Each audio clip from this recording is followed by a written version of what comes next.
Ladies and gentlemen, welcome to my channel.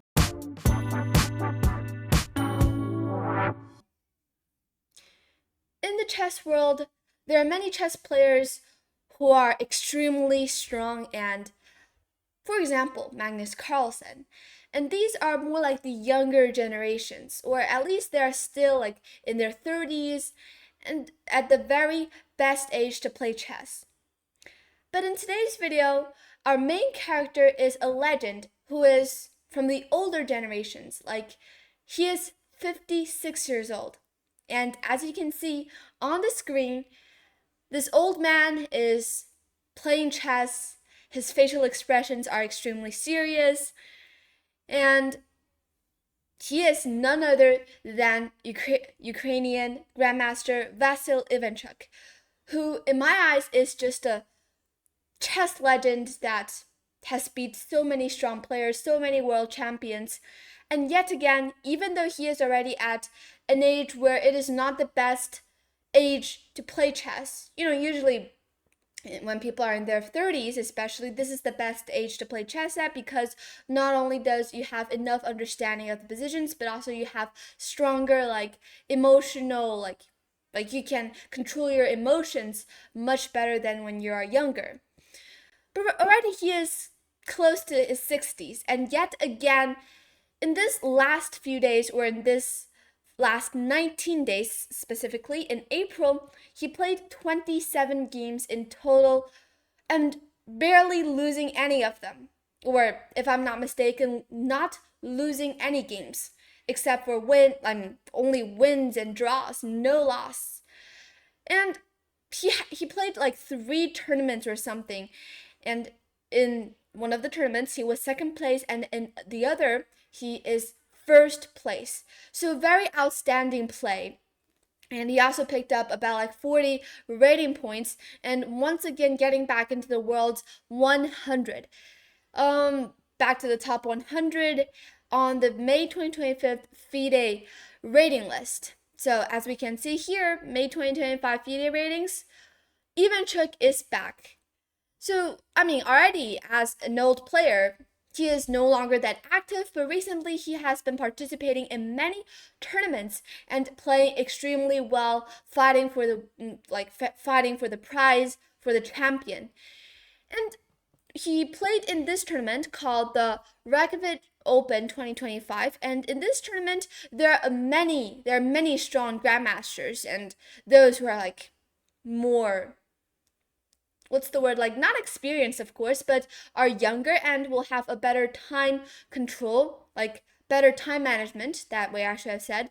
And here we have Parham Maksudlu in first place and Ivanchuk in second place, but already this is a really nice result for him. He finished off this tournament without losing a single game. And then he triumphs at the Menorca with a stunning 2,833 performance, returns to world's top 100. This is the best tournament that he had, this is since 2019.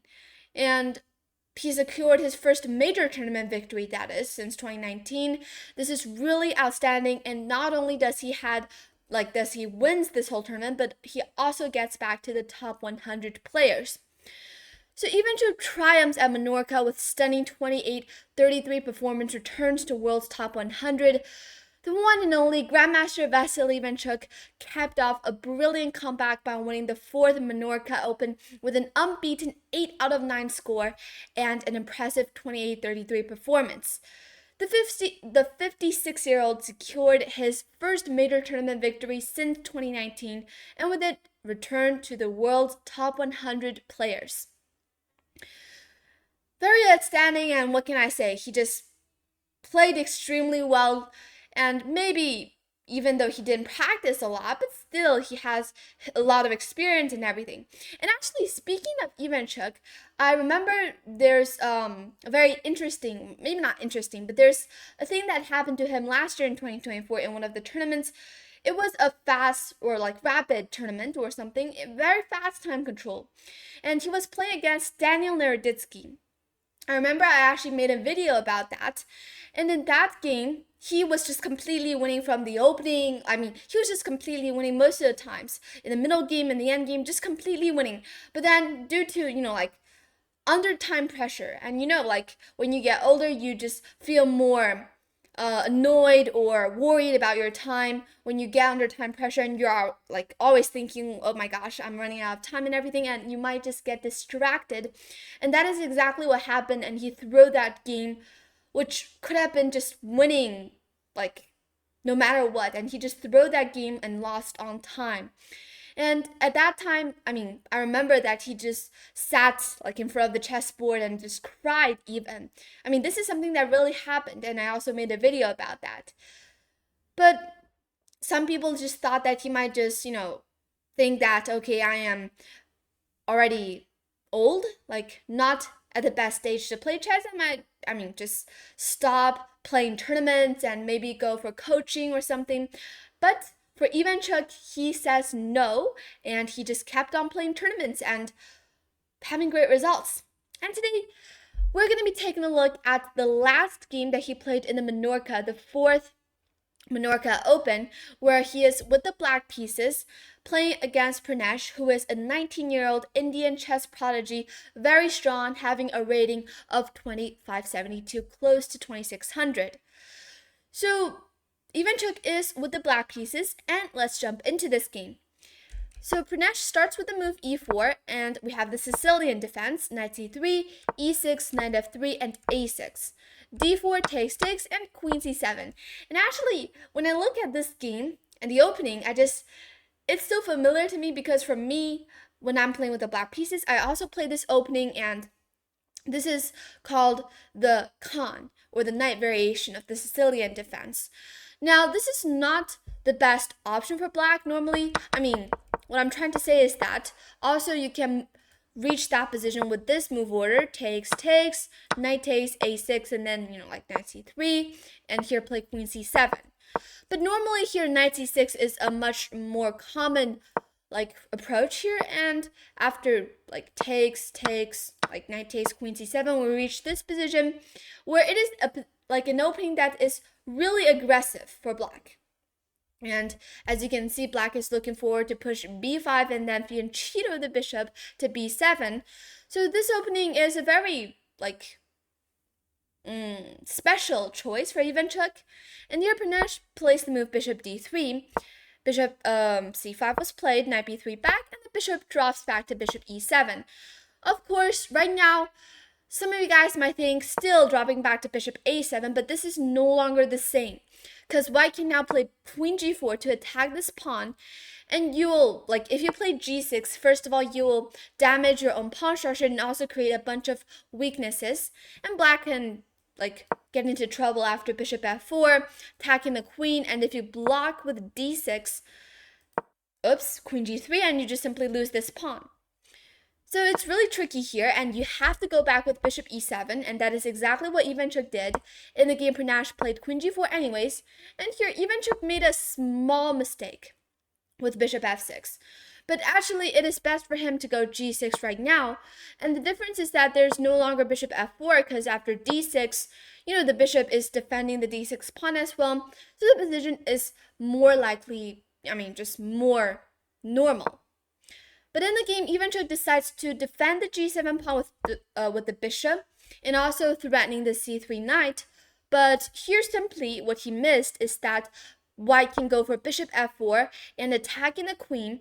In the game, Ivanchuk takes on c3 first with check, after takes back with a queen. And it might seem like, black is up a pawn, but you should know that even though black is up a pawn, white has a lot of compensation for the lost material. First of all, white is much faster in development, as you can compare. And here, as you can see, all of black's pieces are still on the back rank except for the queen. So white is actually much better here with the correct reply. But unfortunately here, Pranesh in the game played king f1. But it's much better for him to go bishop d2 to block this check and use the bishop to attack the queen. The queen has to go back, but simply right now, white can castle this king safely instead of moving the king to f1. which is kind of unnecessary. And now Ivanchuk decides to, develop his pieces. Pranesh plays bishop d6, gaining full control of these dark squares, dominating the position, and also, preventing black from developing his pieces very easily. In the game, Ivanchuk decides to go for counterplay immediately by attacking the queen. By pushing h5, the queen goes to g5, and here, queen f6 was played, offering a queen trade. In the game here, Pranesh plays the move queen c5, swinging the queen to the other side and rejecting the queen trade. But his best option here is to either take on f6, but this might seem kind of unreasonable because it will just simply allow black to develop his pieces. The other option is to play h4 to defend the queen and wait for black to make a reply, either to take on g5, but this will allow white to have a really nice pawn structure, open up the h file for the rook. So this is not that, good for black. And in the game here, h4, it's best for black to play e5, but all of these are very hard to calculate. But in the game, Pranesh decides to play queen c5, swing the queen to the other side of the board, simply missing this move e5. Pushing this pawn further and cutting off, preventing the queen from moving to the king side and the queen side, preventing the queen, just simply linking this queen. e5 was played, and suddenly, as you can see, this bishop is kind of misplaced on d6. Right now, it is controlling a ton of dark squares, but in the future, it might face some problems or even get trapped on the d6 square because, the queen is right now blocking its way back. So it's still very unclear. In the game, Pranesh plays the move knight d2, maneuvering his pieces. b6 was played, and the queen has to go back because you need to keep an eye on the d6 bishop. Ivanchuk decides to go for rook h6, developing his rook, giving up his chance to go short castle, but right now he is putting this really deadly attack on the bishop. The bishop has to move. Well, not really. Knight c4 was played in the game to defend the bishop. Ivanchuk here plays the move b5 to attack. The knight here goes to b6, saying that if you take on d6, which Ivanchuk did, queen takes d6, rook takes d6, white can take on a8. And it seems like that at first sight white is up in material, but after a couple of moves, you see that after knight b4, this knight is kind of trapped on this square. And in the game here, Pranesh played this move knight c7, which looks very reasonable, giving this check and being able to retreat this knight back to d5. But the best move here, which is kind of engine-like, in human eyes, I think it's kind of impossible to come up with this move, and the move is a4. What does this move really do? Bishop b7 just simply attacks this knight. And here, even more shocking is that white just simply ignores it and plays a takes b5. And if you take on a8, takes another pawn. And just simply give back the material to black. So this is definitely something that is really unhuman-like, and just 99% of us will go knight c7. The king goes to d8, and this knight just simply retreats back to d5, of course. Knight takes on d3, takes. Right now, white is still up a material, but the big problem is that white is having some problems in development, and also, white's pawn structure is not that good and could lead to some weaknesses. Ivanchuk plays bishop b7, attacking this knight. The knight cannot really move because if it goes anywhere there, then white will lose the d3 pawn. But if you play something else like knight b4 to defend, well, unfortunately there's a5 to kick this knight away. The knight goes and you still lose the d3 pawn. So it's best for white to ignore it and play something else. And then the game a4 was played, trying to create some counterplay to break up on the queen side. And here Ivanchuk takes on d5, takes, and he played the move b4. Of course, if he takes on d5, then after a takes b5, you should know that even at this point, black is up in 2 pawns, after rook takes b5, of course, because if you take with the pawn, you lose the knight after rook a8. So you have to take with the rook, and it's very important for white not to take on a6 because you will lose the rook this way after king e2, rook takes h1. Even though you can win the knight back, but you're still down a pawn at this point, and there's no reason for white to go for it. And that is why, in the game, Ivanchuk, instead of trading everything off, decides to play b4 to create a pass pawn. And still, I mean, the d5 pawn can be taken on the very next move or even the next move. So there's not, like, black is not in a hurry to take this pawn. And here Pranesh plays the move d4, giving up another pawn. But I think, well, it's actually completely fine for black to take on d4, but I think what Ivanchuk is worrying about is that he might be afraid of after rook takes d5, king comes to d3 and manages to block these pawns, and it might be a little bit hard for black to keep on pushing, but there's no need to worry because after 97, all kinds of ideas are coming, giving this check, also a5 ideas, b3, knight c6, knight b4. This is playable. But instead in the game, Ivanchuk decides to go for something which is more positional, but also at the same time more calm. He plays the move e4, and threatening to take these two pawns on the very next few moves. Here, Pranesh decides to go up with the king finally, and knight e7 was played.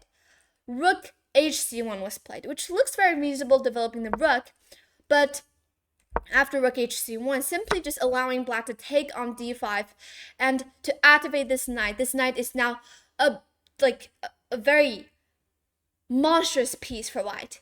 It controls all of these very important squares, preventing white's king from ever going up to e3 to attack the e4 pawn, and also at some point threatens to check on c3 and take the d4 pawn. Like, even there are some forking ideas at some point. So black is already in a very good shape here. In the game, Pranesh decides to play rook c5 to try to limit some of black's activity, but Ivanchuk just jumps in straightforward with knight c3, king goes up, but with very nice calculation here, Ivanchuk decides to play rook c6 to offer a rook trade.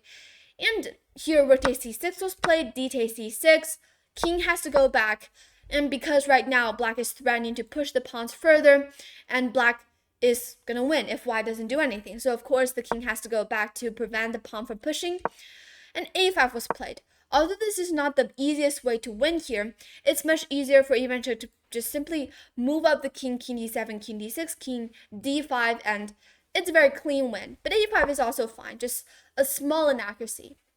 And in the game, Pranesh plays king c2. His idea is probably to get the king to b3 and then try to activate the rook to create some counterplay. King d7, king b3, and king d6, king c4, preventing black's king from going up. f5 was played. So even though white is having a rook versus a knight, but first of all, the big difference is that this rook is inside the pawn chains and having no open files. As we know, open files are extremely important for a rook. And also, this knight is just untouchable on c3, being defended by its own pawn and gaining control of a ton of important squares, and also for that, black is up one pawn. So it's way too much. Well, actually 2 pawns, that is, so it's way too much. g3 trying to prevent black from pushing, but simply here g5 was played, rook e1, knight goes back, king b3, knight c3, well, a couple of back and forths, g4 was played. But this is not the best move here. Knight e4 is just simply winning a pawn. Rook a1, attacking the knight and the pawn, but there's no need to worry. Knight b2 check, king goes back, knight d3. Even though white gets to activate the rook finally and take a pawn, but simply Ivanchuk can play f4 to create another pass pawn on the king side, and 2 pass pawns are just way too much for white to defend. Although in the game, Ivanchuk decides to play g4, which is giving white some chances to defend because at this point, it will be really hard for black to push another pass pawn on the king side because the pawn structure has been already fixed. But of course, black is still looking forward to some attacks. And here, white is just moving back and forth. Ivanchuk is maneuvering his pieces and giving a check. G takes h3 is a mistake. It's better for black to go up with king d5 to threaten this d4 pawn, but again, you do need to have the courage to go for the pawn, but giving white the chance, the freedom, the rook's freedom. So you do need to have a lot of calculation. And in the game, Ivanchuk decides to go for this more calm way, but actually giving white some chances already. King d5, rook h5, he takes the pawn, but the position is no longer that easy to win for black, and even white is slightly better here. Rook takes f5, but it's not over because Black is still pushing the pawns further. G5, C4, king goes back. Right now, the king is going up. The position is suddenly, once again, winning for black. And can Ivanchuk this time not throw the advantage away? Well, b3, king b2, knight d3, excellent play by him. King goes to a3, but simply the king goes up and now threatens pushes the pawn. The rook goes back, but now knight c1 was played, and b1 equals queen is unstoppable. And with that, Pranesh resigned this game. Ivanchuk won this very last game of the 4th Reykjavik Open. He has a nearly perfect score, 8 out of 9, and gained a bunch of rating points back to the top 100 players without losing a single game after playing a couple of tournaments, 27 games.